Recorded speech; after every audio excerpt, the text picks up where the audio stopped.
Seja bem-vindo a mais uma mensagem da CHF TV, a igreja no cinema aqui em Curitiba. Deus abençoe a sua vida, faça parte também contribuindo com esse ministério. Nós acreditamos que o que nós pregamos muda o mundo, por isso seja bem-vindo e permita o seu mundo ser transformado. Fique agora com essa mensagem.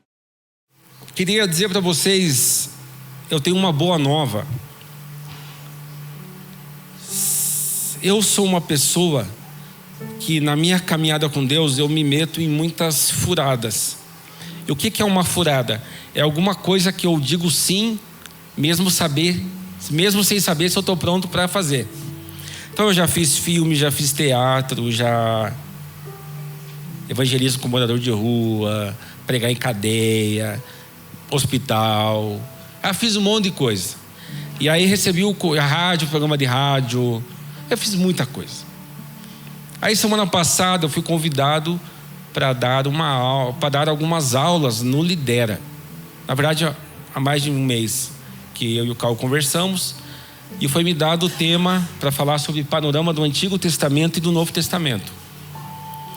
E na quinta-feira passada, alguém estava aqui na quinta-feira passada? Gostaram da aula? Foi boa a aula? Tivemos o privilégio de falar sobre como ler a Bíblia, como que a Bíblia chegou até nós. E pude dizer para vocês que é normal você estar pregando num culto e as pessoas falarem, você mede o culto pelo aleluia, amém, ou os bezerrinhos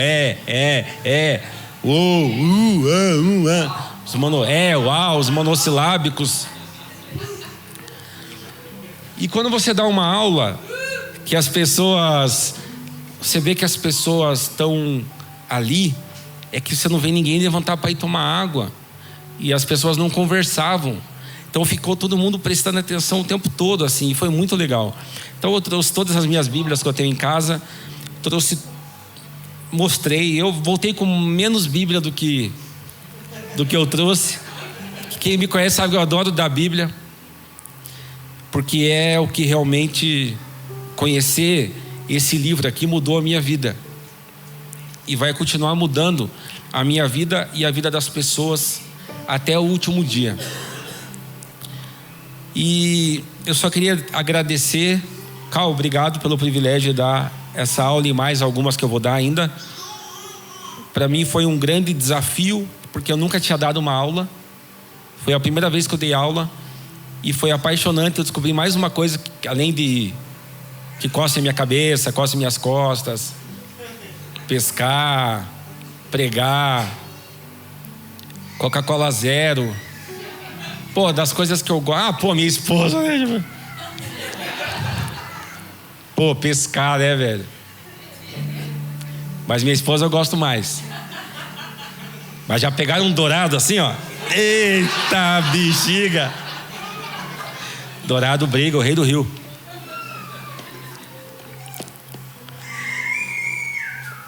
E me preparar para dar essa aula no Lidera me trouxe à tona uma problemática.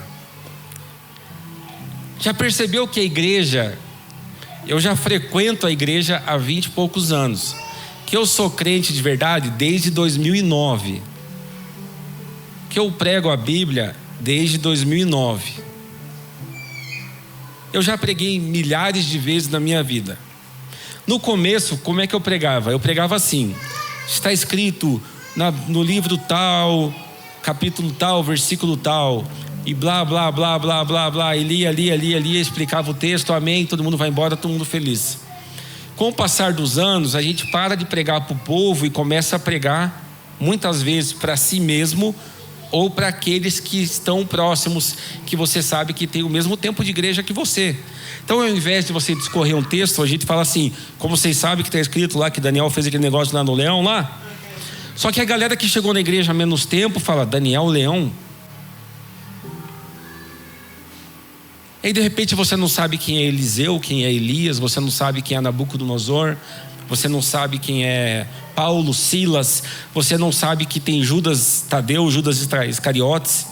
Aí você vai ler o livro de Tiago e acha que é o mesmo Tiago que morreu no começo, mas que é irmão de Jesus. A gente nunca sabe, porque na verdade a gente não perde mais tempo Perde não, você não gasta mais tempo ou investe mais tempo fazendo uma pregação expositiva, expondo o texto bíblico e dando um contexto para ele.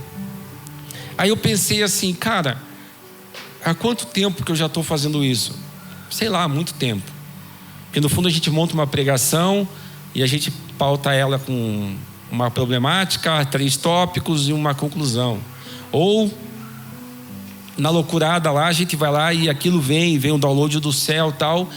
Mas querendo ou não, falta um pouco, porque quem tem mais de 20 anos de igreja é fruto de uma escola bíblica dominical. É fruto de encontros que se tinha só para explicar a Bíblia. Só que hoje, onde que nós estamos fazendo isso? Não, o Lidera nem... Olha, o Lidera é inspirado na Bíblia, mas ele não dá aula de Bíblia. Não, agora dá, né? Ah, gente, estou tão feliz. Ó.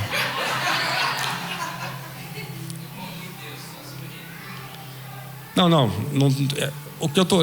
Então tá, eu não faço isso. As minhas pregações poderiam ser mais expositivas. E aí eu decidi tomar como um norte na minha vida de explicar para a galera, deixar o assunto que nem se falou ali, Cal, sobre a palavra que dá para pegar com a mão. Porque seria muito fácil pregar aqui para vocês de uma forma filosófica, eu fingi que foi espiritual, você fingiu que entendeu, e no fundo está tudo certo. A gente falou de uma realidade e sobre, sei lá, falar sobre N coisas aqui daria para falar. Mas no fundo você sabe que na tua vida, o teu dia a dia, tem várias histórias aqui. Existem pessoas que estão enfrentando N desafios e pessoas que estão enfrentando degrau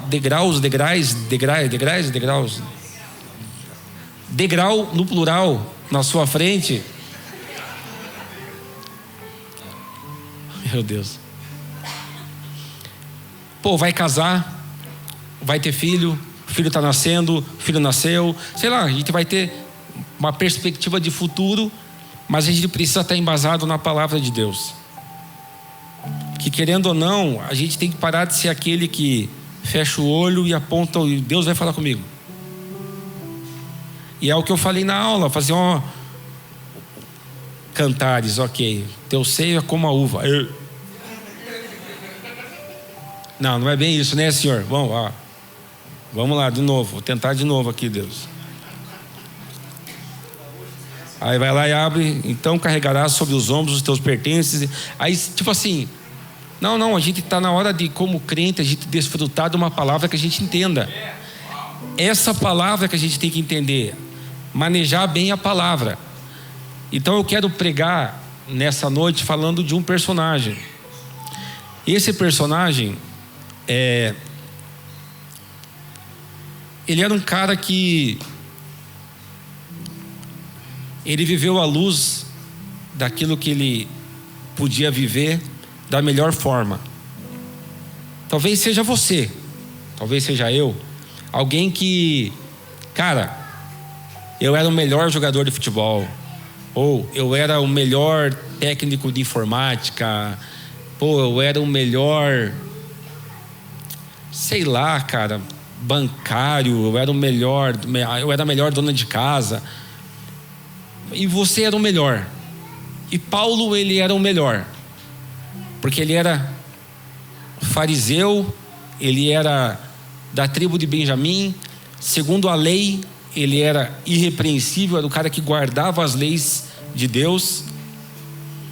E ele era um cara que manjava tanto da lei de Deus, tanto que ele só não manjava de Deus. Ele tinha tanto zelo com o texto que faltava a vida por trás do texto. Porque qualquer alfabetizado consegue ler esse livro, mas é só um coração aberto que consegue discernir o que Deus quer falar com esse livro. Então a ideia não é assim, pare de ouvir o Espírito Santo e só leia a Bíblia. Não, entenda que o Espírito, que é o autor desse livro, consegue ler com você esse livro. E é o único livro que você vai conseguir ler na presença do autor. E fazer isso é libertador para a minha vida e para a tua vida. Então Paulo tinha essa vida, a ponto de ele ficar de cara, porque surgiu uma seita chamada O Caminho. Pô, e a seita é complicado, porque o que determina se é uma seita? Cara, porque ela perverte os nossos valores. Então, cara, aí tinha uma autoridade judaica na época, falou assim para Paulo: ó, Paulo, tá aqui as cartas, você está autorizado a viajar, prender a galera, sentar marreta em todo mundo que for nazareno, esse povo aí que segue o nazareno, todo mundo que for esse povo que segue o caminho, você pode sentar o dedo nesse povo aí. E acontece que por trás de alguém que era muito bom, se escondia alguém que era distante do Deus o qual ele acreditava acreditar. E Paulo um dia estava seguindo o caminho a Damasco, se não me engano, e de repente veio uma luz do céu assim sobre ele, e ele ficou cego, e a luz falava assim: Saulo, Saulo, por que tu me persegues? E aí ele não entendendo nada, na hora ele ficou cego por conta da luz, e ele pergunta: quem és tu, Senhor? Eu sou o Jesus, aquele que você tem me perseguido, tal. Eu quero que você vá agora na casa de fulano de tal, na cidade tal, e lá eu vou fazer algo na tua vida. Nisso Deus fala com um homem de Deus chamado Ananias. E Deus chega para Ananias e fala assim: Ananias, eu quero que você vá na casa tal e vá lá orar por Saulo de Tarso, que é Paulo. Não vou, Deus. Pô, esse Saulo aí está prendendo todo mundo, está fazendo maldade com o povo. E aí Deus fala para Ananias: vá, porque eu tenho uma grande obra para fazer na vida dele. E aí Ananias vai, e Ananias tem para mim uma das grandes revelações da igreja. Porque ele chega na frente de Paulo estava cego, e ele chega para aquele homem que era um perseguidor. 3 dias Paulo ficou cego, ele ficou fazendo jejum nesse tempo, e é interessante porque um homem quebrantado em jejum e sem ver nada, ele consegue ver muito mais do que alguém que está cheio de Big Mac e vendo tudo que está ao alcance. E naquele momento Ananias chega para ele e fala a frase que deveria estar no nosso cotidiano como igreja de Cristo: irmão Saulo, volte a enxergar em o nome de Jesus Cristo. Aquele perseguidor, que era alguém que Ananias temia, agora é um irmão. E é complicado porque Ananias, nós hoje, a gente olha alguém que acabou de se converter e a gente fala assim: não, mas esse aí, ó, ele é ex-atleticano, ele é ex-coxa branca, não é paranista ainda, um homem decente. Ó a camiseta do coxa, nem vai embora, Natânia. Que feio, nem olhe para a Natânia, olhe para mim. E ali Ananias já discerniu que Paulo fazia parte da igreja, que Deus tinha algo para a vida dele. E esse homem, a Bíblia fala que ele andou um tempo com Barnabé. Chico, por que você não está dando as referências? Porque eu não estudei sobre isso, eu não li sobre isso, eu ia pregar outra coisa e me veio isso na minha cabeça agora, então eu não estou com aquela riqueza de detalhes de alguém que leu um monte de vezes antes de me pregar. E acontece que esse homem sentou com Barnabé e aprendeu. E ele sentou com Cristo e aprendeu. Ele aprendeu coisas diretamente de Jesus. E são alguns versículos isolados que ele vai falar isso. Inclusive é o versículo que a gente lê em toda a Santa Ceia. Porque eu aprendi de Jesus que na noite que foi traído, uma coisa assim, ele pegou o pão e tendo dado graças, que ele aprendeu diretamente de Cristo essas ordenanças. E ali ele começa o ministério, começa a evangelizar, começa as suas viagens. Em determinado momento, ele se juntou com Silas para fazer uma viagem missionária. Ele estava numa cidade. Aí eu peço você que está com a sua Bíblia aí, abra ela no livro de Atos dos Apóstolos, capítulo 16.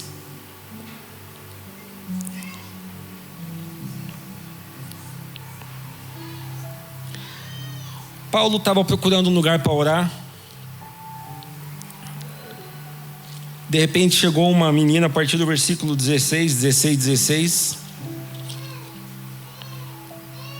Não precisa abrir tua Bíblia, olha para mim. Eu não vou ler, eu vou contar a historinha. Mas aconteceu que Paulo, ele pregava nos lugares, ele orava pelas pessoas, ele tinha o tempo de oração dele, e tinha uma mulher que ela tinha um espírito de adivinhação. Em algumas versões vai falar o espírito de pitonisa. Pitonisa é de dar pitaco, E toda vez que Paulo estava andando assim, ela ia atrás dizendo: esses são homens de Deus, esses são homens de Deus, esses são homens de Deus. E nós, se fosse hoje assim, o Cal vai pregar. O Cal é homem de Deus, o Cal é homem de Deus. O Chico é homem de Deus, o Chico é homem de Deus. Fala, gente, que isso, não é? Nem é tanto assim. Só que Paulo se irrita, cara. Ele falou: isso é do diabo, velho.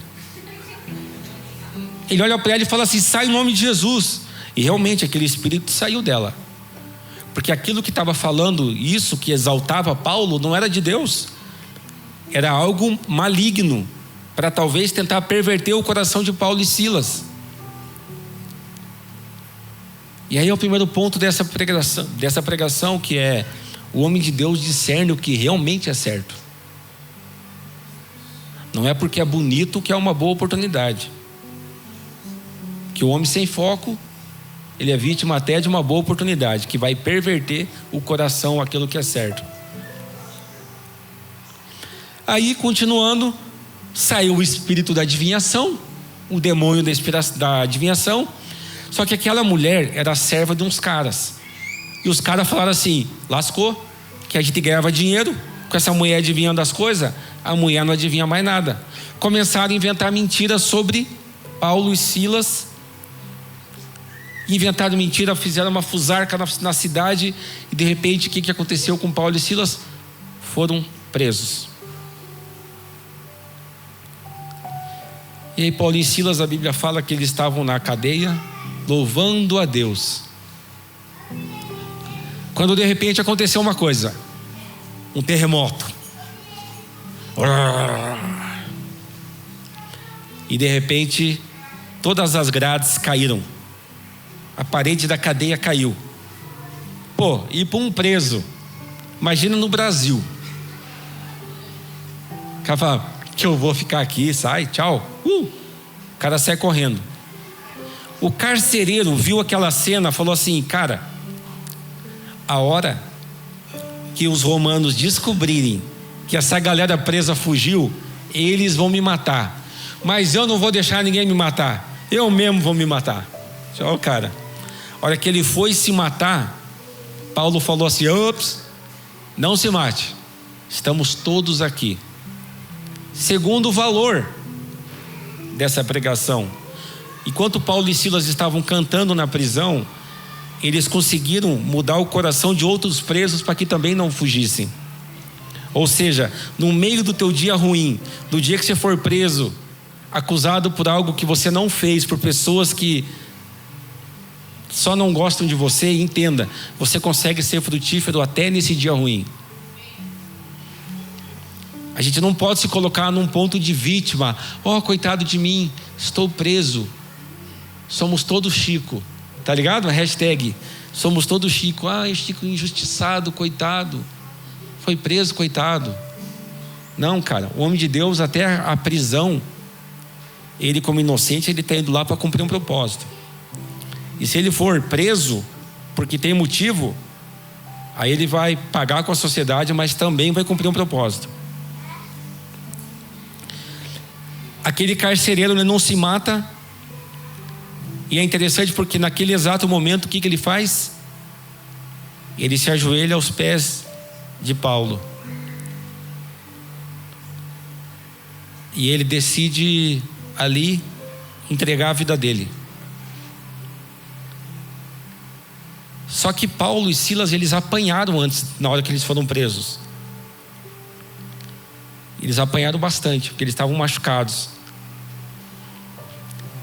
E aquele cara que estava preso, agora o carcereiro que era pago para cuidar dele, chama Paulo e Silas e fala assim: cara, isso daí que você testemunhou aqui nessa cadeia, eu quero que você vá contar lá na minha casa. Leva Paulo e Silas para a casa dele, o carcereiro. Lá eles batizam todos em o nome de Jesus Cristo. Ali o carcereiro, que era alguém pago para te deixar preso, agora estava passando o metiolate nas feridas de Paulo, estava cuidando de Paulo. Terceiro valor dessa pregação: não tente achar que é do rico que vai vir a tua bênção quando você tiver com alguma necessidade. Não tente achar que a oportunidade que você acha que vai vir de Deus vai ser daquele que tem esquema e tem contatinho com todo mundo. Quando Deus quer usar alguém, Ele usa até o improvável, até aquele que era pago para manter você preso. Nunca devemos limitar o agir de Deus nas nossas vidas. Aí aconteceu algo que Paulo, ele tinha tomado os açoites, mas segundo a lei romana, ninguém poderia apanhar, se fosse romano, sem ser condenado. Então acontece um monte de coisa, Paulo é solto. Estou encurtando a história. E aí agora a gente vai andar mais alguns capítulos da Bíblia, em Atos dos Apóstolos ainda, mais para frente. Quando Paulo, ele é preso de novo. Dessa vez a acusação de Paulo era a acusação mais nobre que um homem pode receber. Ele está subvertendo a sociedade com valores cristãos. A gente é acostumado a adorar Maria. Naquele caso, naquela época era a Diana dos Efésios, a deusa Diana dos Efésios. Parafraseando com os dias de hoje, era com, sei lá, Maria, digamos. Então acontece que, assim como aconteceu em Salvador, capital da Bahia, que houve uma crise no começo dos anos 2000, não sei se você sabe, no mercado de velas, por conta do avanço da igreja evangélica, porque era gasto muito dinheiro com vela, para santo, para isso, para aquilo, para trabalho disso, daquilo. Com o avanço da igreja, diminuiu o consumo de vela, porque vela para nós é quando acaba a luz. E olha lá, porque hoje tem uma lanterna do celular. Então naquele momento as pessoas que faziam as estatuazinhas da deusa Diana ficaram de cara, falou assim: pô, esse Paulo fica falando de Jesus, o tal do caminho aí que eles estão falando, e a gente está perdendo a nossa grana, velho, que a gente produz um negocinho para vender para a galera. Pô, ele tem o Deus dele lá nos cantos dele, nossa, aqui é a grande Diana dos Efésios. Ficaram horas gritando: grande a Diana dos Efésios, grande a Diana dos Efésios. E o pau começou a torar, e queriam matar Paulo, a ponto de alguns soldados romanos terem que pegar Paulo no meio da população dos judeus e carregar ele, tirar ele de lá, porque senão ele ia ser morto. E aí Paulo, ele discursa perante aquele povo, dizendo que ele não queria fazer mal para ninguém, ele só estava falando de Jesus, estava de boa.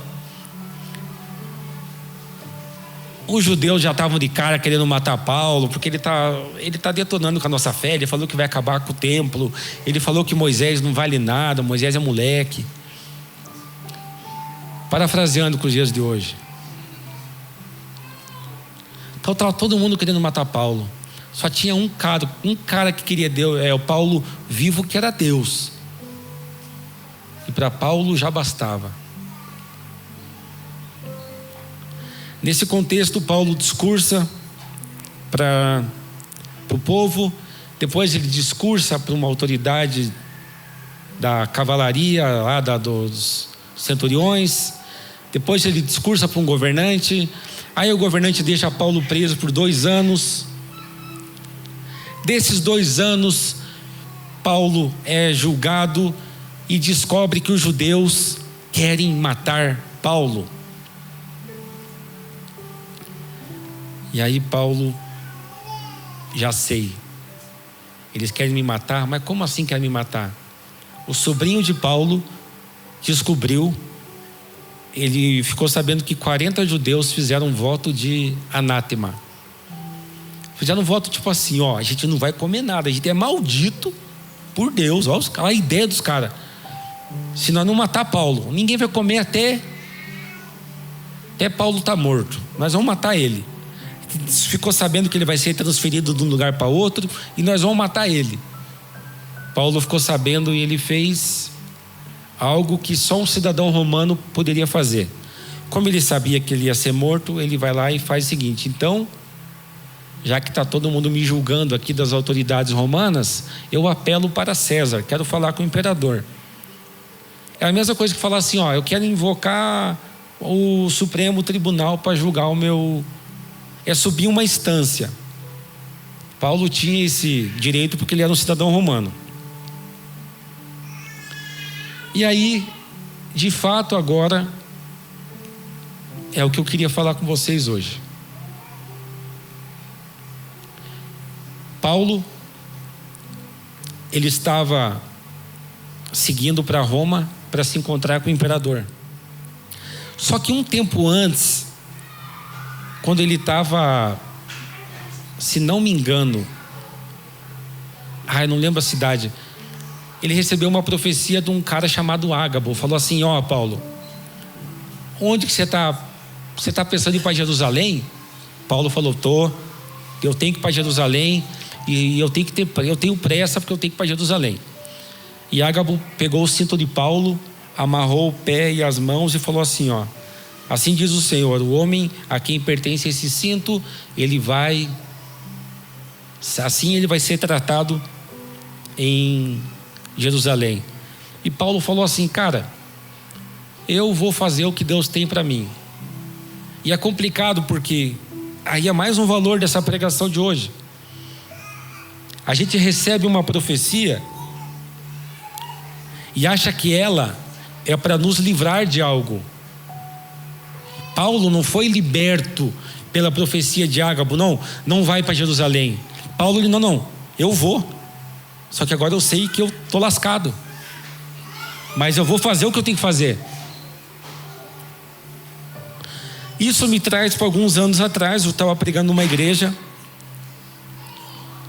E de repente chega um homem de Deus, um culto de jovens, todo mundo cabelo maluco, gente tudo doida, festa estranha com gente esquisita. E chega um senhor de terno marrom. E não é normal um senhor estar naquele rolê ali. E aquele senhor vai até o púlpito que eu tinha acabado de pregar, me abraça e fala assim: Pai, sustenta ele nesses próximos dias difíceis que vão vir pela vida dele. E começou a profetizar na minha vida sobre tempos difíceis. E na hora eita.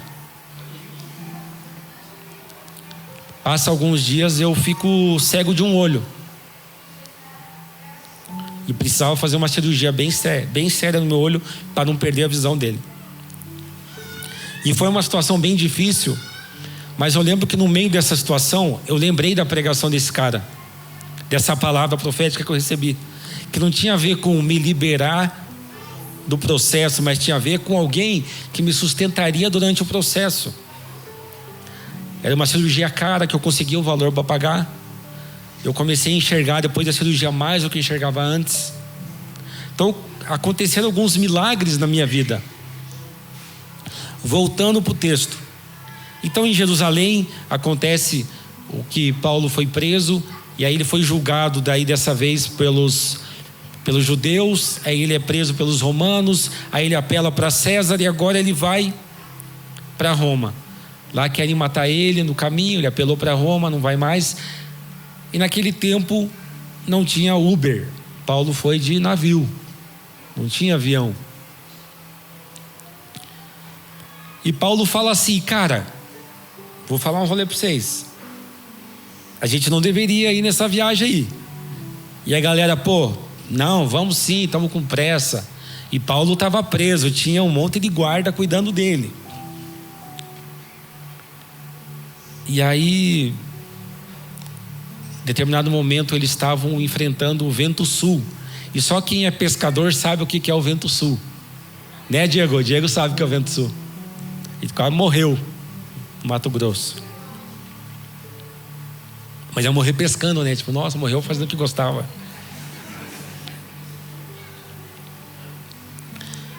E de repente Deus fala com Paulo, dizendo assim: vai dar ruim nessa viagem, o barco vai afundar, mas não vai morrer ninguém. É tipo assim, Titanic vai afundar, mas vai ter uma porta para cada um se escorar, igual foi com a Rose. Entendeu? Só quem é velho entendeu essa referência. E aí, de repente, acontece uma tempestade, aquele vento sul, e durante vários dias a tempestade começou a rodear o barco, a ponto deles jogarem toda a carga no mar, a ponto deles cogitarem jogar os presos no mar. Aí não deixaram, e jogaram a comida no mar. Eles tinham comido um pouquinho lá, mas jogaram tudo no mar, não tinha mais o que fazer. E aí Paulo fala: eu avisei vocês, ninguém quis me ouvir, mas eu vou falar para vocês do rolê, vai dar tudo ruim isso aqui, mas não vai morrer ninguém. E aí vai mais um valor nessa pregação. Ao invés de você escutar podcast em tempos de guerra, escute o que o homem de Deus está falando dos púlpitos. Em vez de você ter medo pela greve dos caminhoneiros, em vez de você ter medo que estão atacando não sei o que, vai subir o preço não sei do que, relaxa. Aquele que cuida da minha vida e da tua, ele não dorme. Se a gente tiver que fazer um aperto aqui, um aperto ali, ninguém vai sair de casa, ninguém vai perder a casa, não. Todo mundo vai passar por essa daí. Voltando.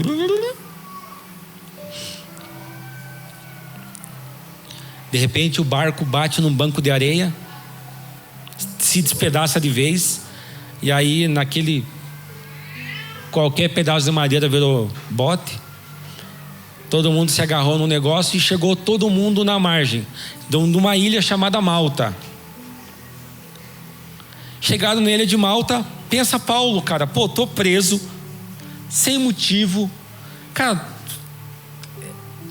que vida interessante essa minha, né?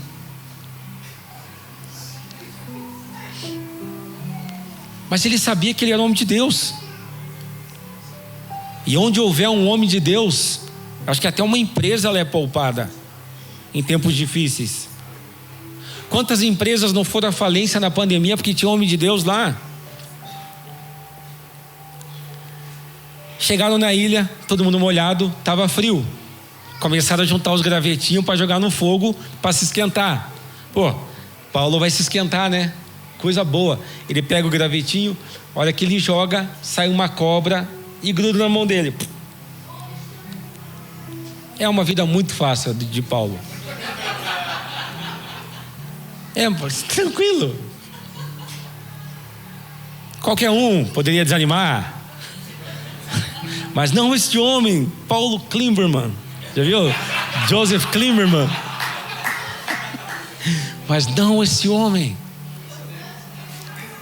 A Bíblia fala que os bárbaros daquela ilha de Malta olharam para ele, falaram assim: olha, você vê, né, como Deus é justo. Que esse homem que estava preso, que não morreu no mar, porque se salvou, agora vai morrer da picada do bicho aí, da cobra. E estavam esperando ele inchar ou cair morto. E Paulo seguiu a vida dele. E de repente viram para ele e falaram assim: ó, não vai morrer? E estava vivo. Aí acharam que ele era um Deus. Ele é um Deus. Aí ele conheceu um cara na ilha chamado Públio. Aí conversa vai, conversa vem. Públio fala que o pai dele estava com uma febre, estava com disenteria e uma febre. Cara, disenteria já é um negócio bem complicadinho. É uma desidratação por um lugar que você não queria ter. E febre quer dizer que você está muito lascado. Paulo vai lá, ora por ele, e ele é curado. Aí todos os moradores daquela ilha começam a vir, todos que estão tudo quebrado, ferrado, um sem uma perna, sem um braço, um doente, tudo que é tipo de doença. E todo mundo foi curado pelas orações de Paulo.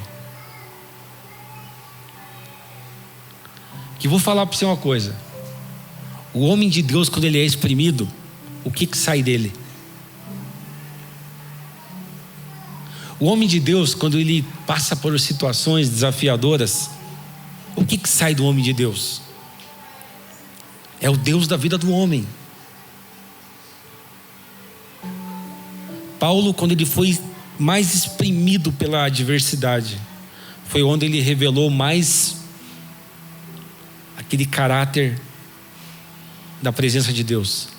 Que ele foi uma resposta para os lugares que ele estava. Eu olho Paulo e eu começo a olhar para a minha vida, e talvez isso se encaixe na tua também. Momentos que eu paro e olho assim: cara, onde foi que eu perdi a alegria da salvação? Cara, onde foi que eu deixei cair a minha moeda? Onde foi que eu deixei cair meu machado? Onde é que foi que eu deixei cair aquilo que tinha tanto valor para mim? Que um culto é só mais um culto. Que um home church é só mais um home. E se eu não ir, tá tudo certo.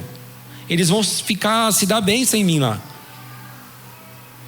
Onde foi que a gente perdeu a pureza das coisas? Onde até uma cadeia tem propósito. Onde até um trânsito que a gente enfrenta para ir para o trabalho tem sentido. Que é o tempo que a gente tem para ouvir essa música até o final.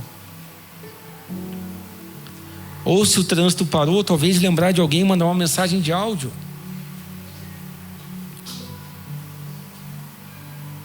Onde foi que a gente perdeu a capacidade de enxergar o nosso bolso um pouco mais vazio e falar: eita, a coisa apertou, o que nós vamos fazer?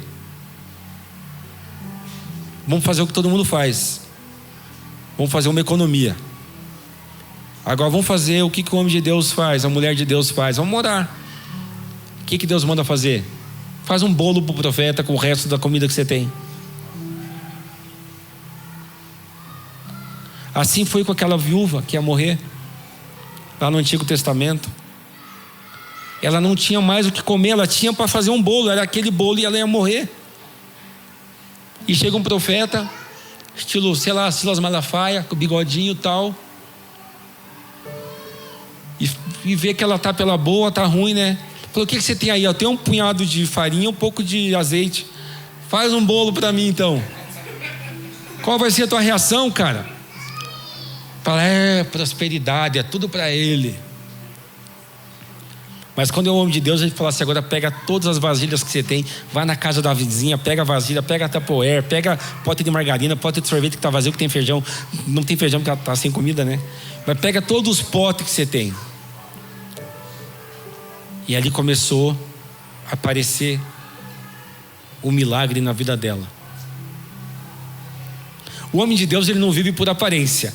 O homem de Deus não vive por facilidade. Ele vive do jeito que ele tem que viver. Se eu lançar um livro dizendo assim, como se faz para viver, não compre. Porque eu não estou na tua pele para viver o teu rolê. É só você que está. Só tem um livro que fala sobre todo o ser humano que já pisou ou vai pisar nessa terra.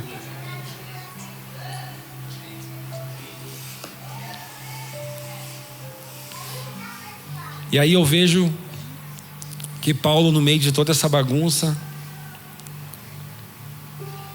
ele estava preso ainda. Antes mesmo de ir para essa ilha, Jesus aparece para ele. Jesus aparece para ele e diz assim: Paulo, vai dar tudo certo com você, cara, porque convém que você vá a Roma.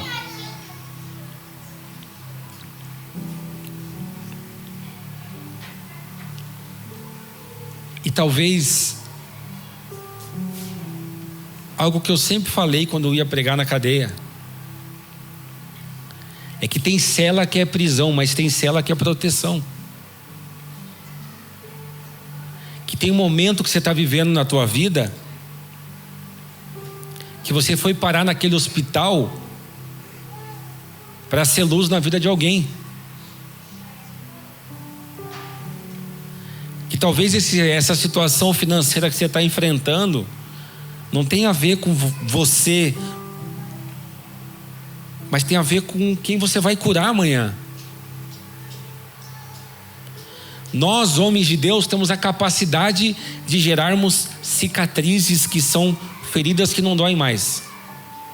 Feridas que não doem mais geram esperança para aqueles que hoje estão com as feridas abertas. O homem de Deus, a mulher de Deus sempre vai ser uma resposta para a sociedade. A gente escuta muito falar direto isso, sobre o que Jesus fez por nós.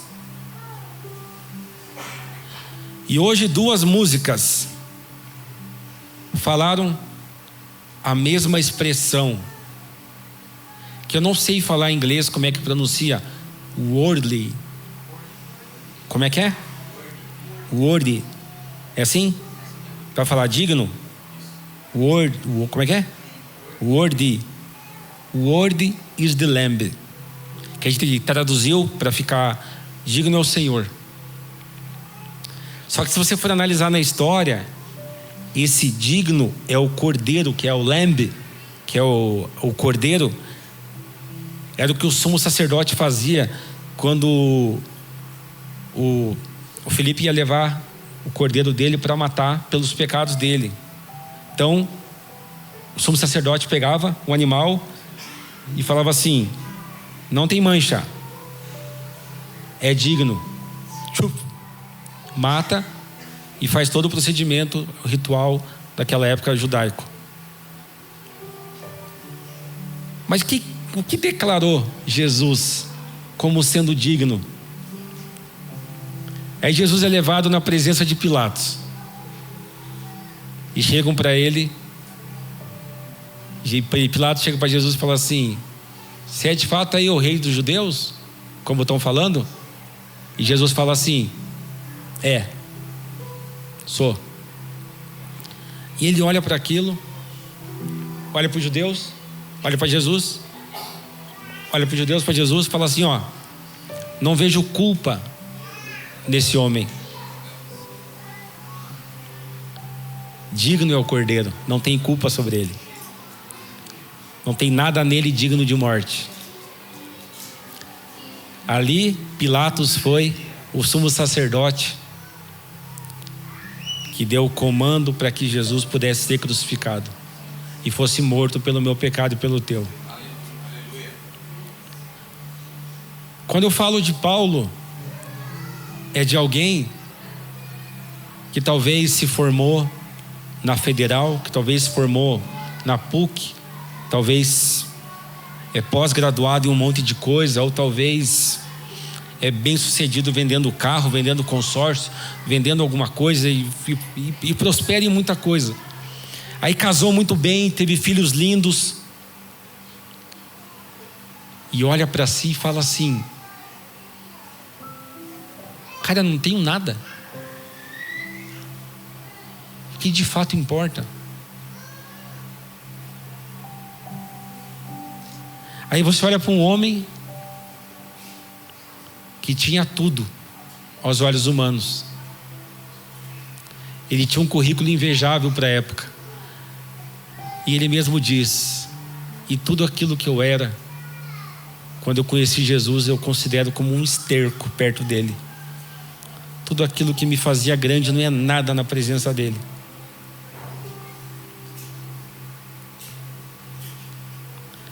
Eu acho que todos nós deveríamos ir para esse lugar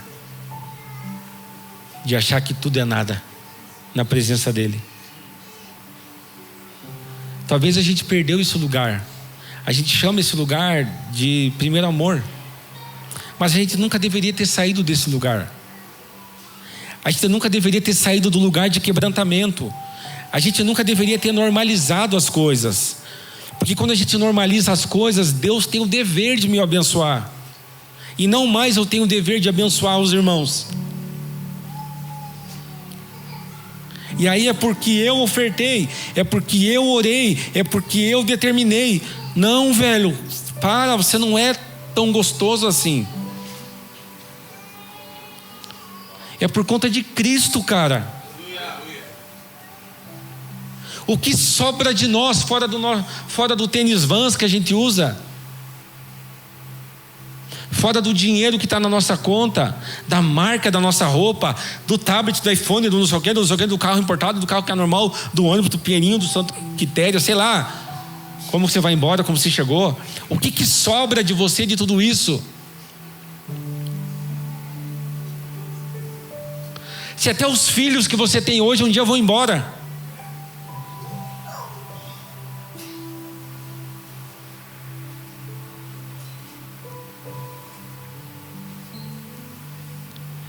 Aonde foi que você deixou o teu machado cair? Onde foi que você perdeu a alegria da comunhão?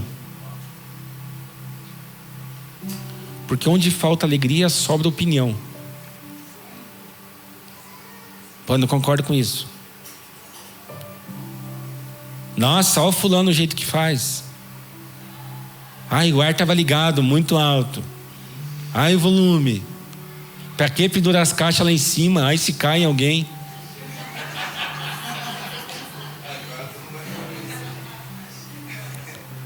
Cara, para mim, olha, eu que uso o degrau para subir, ficou perfeito, cara.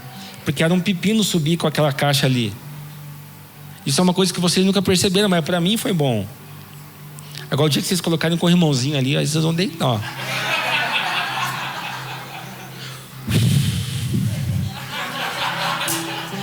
Cadê o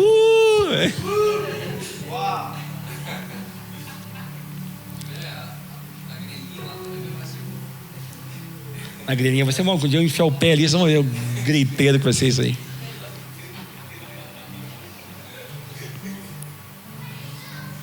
Um dia eu estava num retiro e uma pastora chegou para mim e falou assim: Chico, Deus quer te dar uma alegria. E eu falei: mas eu sou alegre. Ele falou: não. Você é bobo.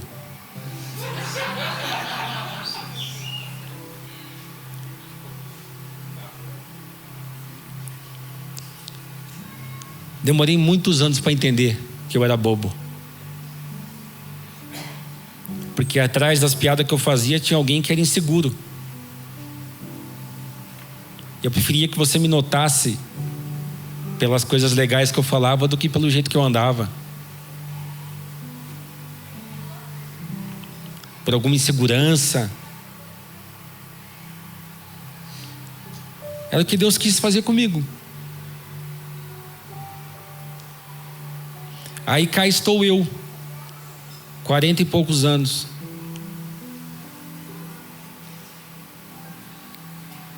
tendo conversas difíceis,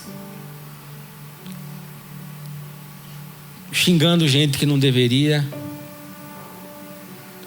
pedindo desculpa depois.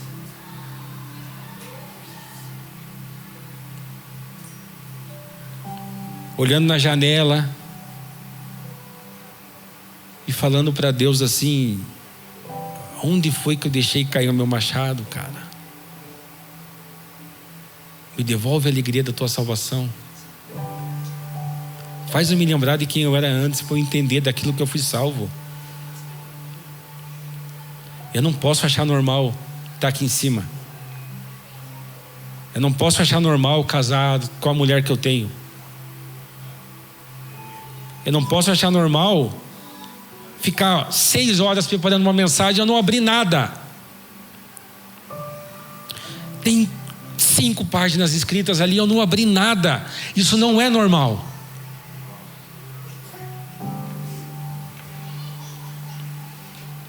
Me deu caganeira, me deu um monte de coisa, eu estou suando gelado. Eu tenho temor, porque essa palavra mudou a minha vida. Só que eu vejo que a vida com Deus, ela é um pique-esconde com uma criança. Deus se esconde atrás da cortina, mas mostra os pés. Fala: achei, está ali. Só que parece que Deus se esconde de mim. Só que Ele não deixa mais o pé. Ele ligou o poder da invisibilidade. Ele brinca de gatomia numa sala do tamanho do estádio. Porque tem um tempo que Ele te encontra, mas tem um tempo que Ele quer ser buscado.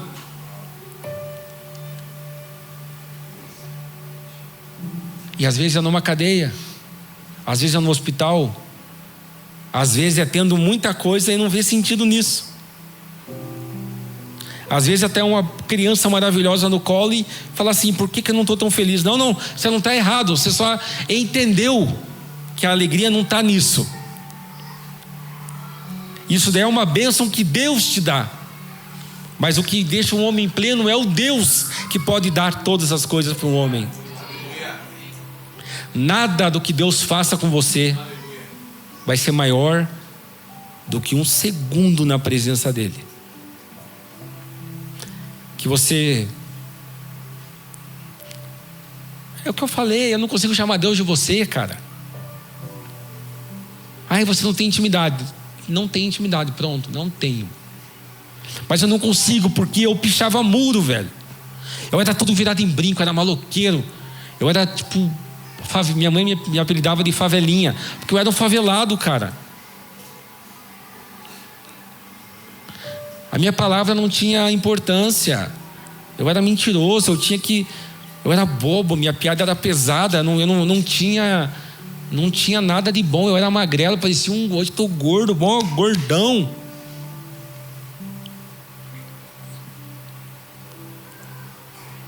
E eu não posso achar que isso é normal. E também não posso achar que isso é o fim. Que aquele que começou a boa obra na minha vida e na tua, Ele está só aperfeiçoando ela. A gente tem que fazer memória assim daquilo que nos trouxe até aqui, mas tem que pegar nessa corrida de bastão, pegar o bastão e correr junto com essa geração que nos deu, mas correr uma corrida digna. Por isso, ler a Bíblia, oração, comunhão, não fuja da mesa, não fuja do confronto. Vai ler a carta de Paulo a Filemão. Paulo fala para Filemão assim, ó: estou te mandando aí Onésimo, desculpa. Estou mandando para você Onésimo. Tenho certeza que você tem um bom coração para receber ele. Ele te fez mal no passado, mas tenho certeza, você é crente, velho, você vai aceitar. Mas se eu não aceitar, você vai aceitar porque eu estou mandando, pô. Eu sou Paulo, cara. Agora, se o Cal falar isso com você, você faz o quê? Babaca, e vou lá para alcance, que ninguém sabe quem sou eu, que é a igreja grandona. Íntimo bastante para falar assim: ei, irmão, essa fé que hoje você carrega, fui eu que gerei em você, meu irmão. Baixa a tua bola que eu sei do que eu estou falando, cara. Escute que quem está te falando é homem de Deus. Baixa a tua bola, cara. Já teve um dedo apontado assim na tua cara, alguém te colocar nesse lugar? Então caminhe para alguém que possa falar isso para você, porque é libertador. Um crente que possa te cagar a cabeça e falar: você não é tão gostoso assim, cara. Você não é tão bom como você pensa. Não pense que Deus tem medo de perder você.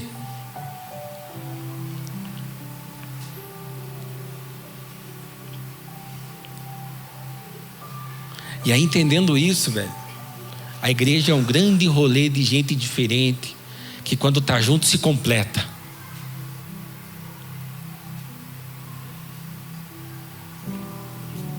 Eu terminei o ano passado com opinião sobre muitas coisas e muitas pessoas.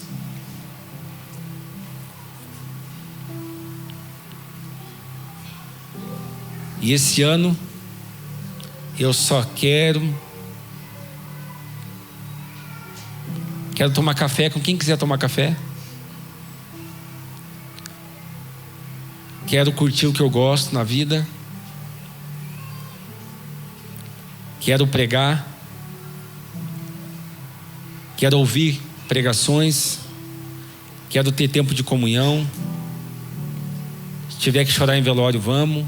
Se tiver que se alegrar com o nascimento, vamos. Mas vamos viver uma igreja que está de pé e está acontecendo.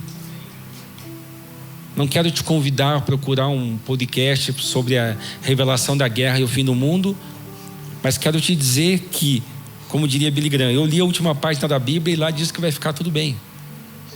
Então, descansa, velho. Descansar faz parte.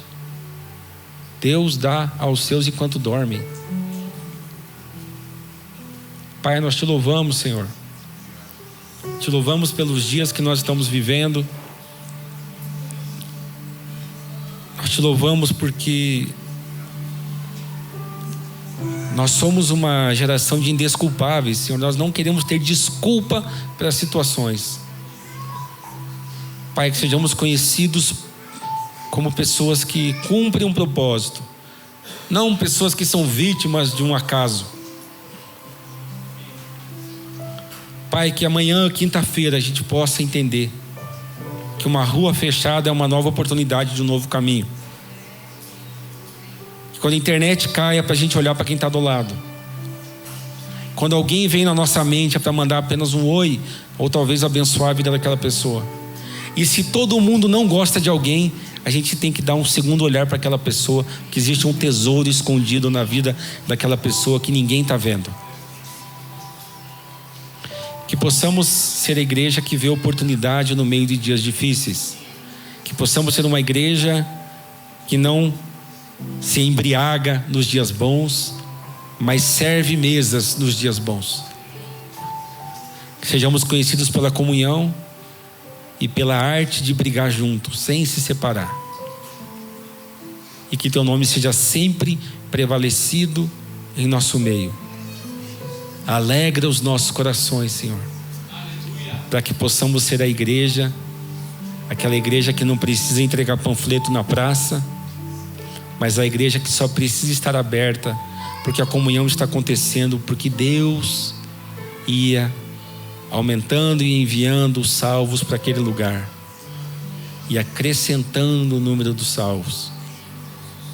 Acrescente vida às nossas vidas, Senhor. E que sejamos portadores de princípios da doutrina, da sã doutrina de Cristo, do reino de Deus, do reino inabalável de Deus.